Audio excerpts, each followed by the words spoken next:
Hello दोस्तों, मैं प्रशांत आप सभी का अपने यूट्यूब चैनल इक्विटी कम्युनिटी में स्वागत करता हूं। आज आपका फर्स्ट ऑफ फेब है और बजट का अनाउंसमेंट हो चुका है।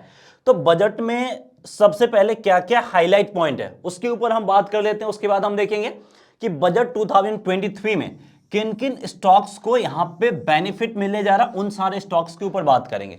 लेकिन सबसे पहले बजट का थीम और मेन हाईलाइट क्या है कि बजट का मेन हाईलाइट है कि इस बजट में ग्रोथ के ऊपर फोकस किया गया है, जो कि मार्केट के लिए थोड़ा सा पॉजिटिव है और मार्केट ने पॉजिटिव रिएक्शन दिया भी है। उसके बाद मार्केट ने गिरा है क्योंकि यहां पे इंश्योरेंस सेक्टर को लेके कुछ निगेटिव चीज दिया गया है। इंश्योरेंस सेक्टर को लेके नेगेटिव न्यूज है और रियल एस्टेट जो सेक्टर है उसको लेके भी कुछ यहाँ पे पॉजिटिव चीज नहीं बताया गया। तो ये दो सेक्टर मार्केट पे निगेटिव प्रेशर क्रिएट कर रहा है। तो आगे चल के मार्केट में जैसे जैसे क्लिविटी आएगा और इंप्रूवमेंट आ जाएगा, लेकिन ये दो सेक्टर जो कि मार्केट पे प्रेशर आगे भी क्रिएट कर सकता है। बाकी ग्रोथ के लिहाज से ये बजट ठीक ठाक है और यहाँ पे लोगों को कुछ बेनिफिट दिया गया, जैसे 7 लाख तक का जो इनकम टैक्स में रिबेट है वो लोगों को यहाँ पे मिलता हुआ दिखा है। तो यहाँ से थोड़ा बहुत पैसा आपका मार्केट में भी आएगा। ये नहीं बोल सकते हैं कि सारा का सारा पैसा मार्केट में आएगा, लेकिन यहाँ से कुछ जो इनकम टैक्स में रिबेट दिया गया, थोड़ा बहुत पैसा आपका म्यूचुअल फंड के जरिए, एसआईपी के जरिए मार्केट में आपका वापस आता हुआ दिखेगा। तो वो मार्केट के लिए एक पार्टिसिपेंट इंक्रीज करेगा, मार्केट में वॉल्यूम इंक्रीज करेगा और वहां से मार्केट में ग्रोथ देखने को मिल सकता है। तो उन सब लिहाज से ये बजट आपका काफी हद तक पॉजिटिव बजट आप इसको काउंट कर सकते हैं। लेकिन इसमें हर एक सेक्टर के लिए पॉजिटिव नहीं है, तो हमें यहाँ पे सेक्टर पिक करना होगा और उस सेक्टर में कौन कौन से स्टॉक्स है वो हमें पिक करने की जरूरत होगी। तो इन सारे स्टॉक्स में आप इन्वेस्टमेंट करके प्रॉफिट बना सकते हैं, लेकिन आपका यहाँ पे इन्वेस्टमेंट व्यू जो है वो मोर देन 6 मंथ होना चाहिए, तभी यहाँ पे आपको कुछ बेनिफिट मिलेगा। उससे कम का व्यू है तो फिर आप इन सारे स्टॉक से दूर रहिए, क्योंकि इतने कम समय में आपको ज्यादा बेनिफिट नहीं मिल सकता है। तो चलिए देखते हैं कौन कौन सा स्टॉक्स है जिसको इस बजट से बेनिफिट मिलने वाला है या फिर बेनिफिट मिलेगा।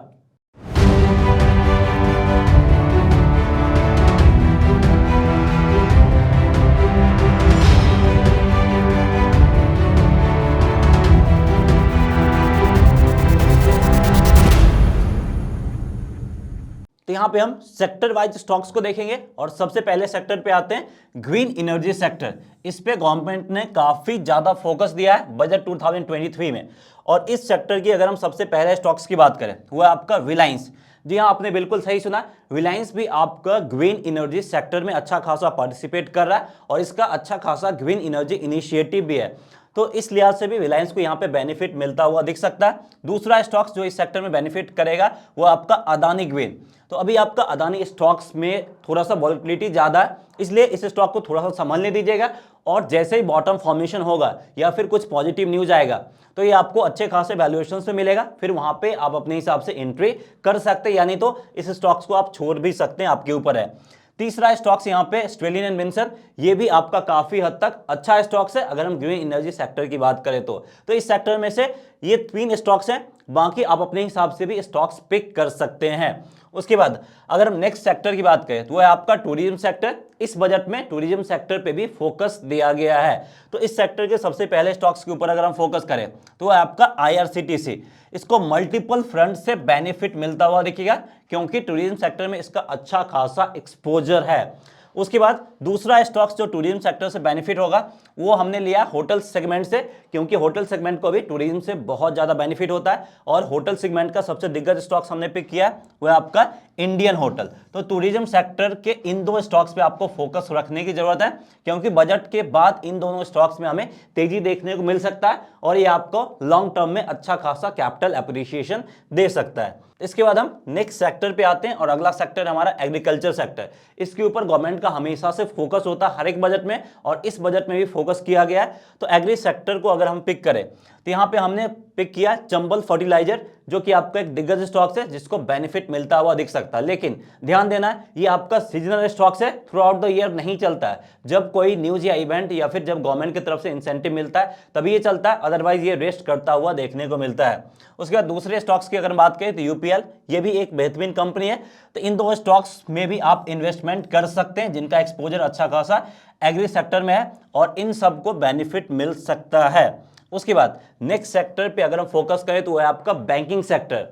तो हर एक बजट में बैंकिंग सेक्टर के लिए कुछ ना कुछ पॉजिटिव या निगेटिव होता है। इस बजट में बैंकिंग सेक्टर के लिए काफी हद तक आप बोल सकते हैं कि पॉजिटिव है।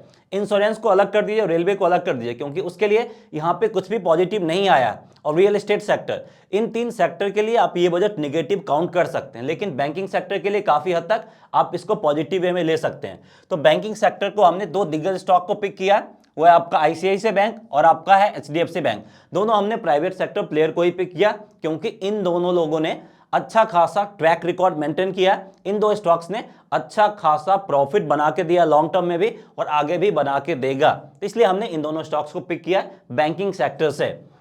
बाकी नेक्स्ट सेक्टर की अगर बात करें तो वो है आपका सीमेंट सेक्टर, और सीमेंट सेक्टर सिर्फ हमने एक स्टॉक्स दिग्गज को पिक किया, वो है आपका अल्ट्राटेक सीमेंट।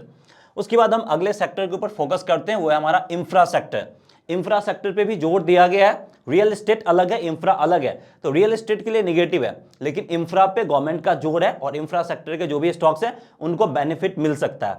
और इसलिए सारे कुछ को ध्यान में रखते हुए हमने सिर्फ एक स्टॉक्स पिक किया, एलएनटी, क्योंकि आपका ईपीसी में भी है और इंफ्रा में भी इसका अच्छा खासा एक्सपोजर है, और एलएनटी आपका दिग्गज है, तो इसलिए इसमें इन्वेस्टमेंट करना काफी हद तक सेफ रहेगा। बाकी और भी सेक्टर के ऊपर बात करेंगे, लेकिन इन सारे सेक्टर्स में से अगर आपको लगता है कि हमने कोई स्टॉक्स छोड़ दिया या फिर आपके हिसाब से कोई और स्टॉक्स ऐड हो सकता है, तो आप हमें कमेंट सेक्शन में बता सकते हैं, फिर हम उस स्टॉक को भी कोशिश करेंगे कि अगले वीडियो में ऐड करें। तो आप हमें कमेंट करके जरूर बताइए कि आपके हिसाब से इन सारे सेक्टर्स में से और कौन कौन स्टॉक्स है जिसमें हमें इन्वेस्टमेंट करना चाहिए या फिर इन्वेस्टमेंट किया जा सकता है। उसके बाद हम नेक्स्ट सेक्टर के ऊपर फोकस करते हैं, वो है हमारा ऑटोमोबाइल सेक्टर।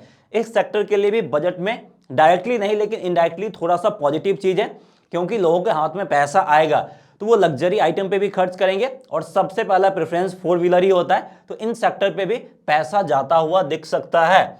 और इसमें हमने 2 दिग्गज को पिक किया, टाटा मोटर्स और महिंद्रा, जिसका इलेक्ट्रिक व्हीकल स्पेस में अच्छा खासा एक्सपोजर है और अच्छा खासा मार्केट शेयर भी है। तो हमें इन सारे सेक्टर्स के दिग्गज स्टॉक्स के ऊपर फोकस करने की जरूरत है। बाकी सेक्टर आपको यही रखना, स्टॉक्स में थोड़ा बहुत चेंजेस आप कर सकते हैं, और क्या कुछ चेंजेस कर रहे हैं आप हमें कमेंट के जरिए अपडेट भी कर सकते हैं। सो उम्मीद करते हैं कि आपको हमारा ये वीडियो पसंद आया होगा। अगर वीडियो आपको पसंद आया प्लीज वीडियो को लाइक करके एनकरेज कीजिए, और चैनल को सब्सक्राइब नहीं किया तो चैनल को सब्सक्राइब भी कीजिए। मिलते हैं नेक्स्ट वीडियो में। जय हिंद।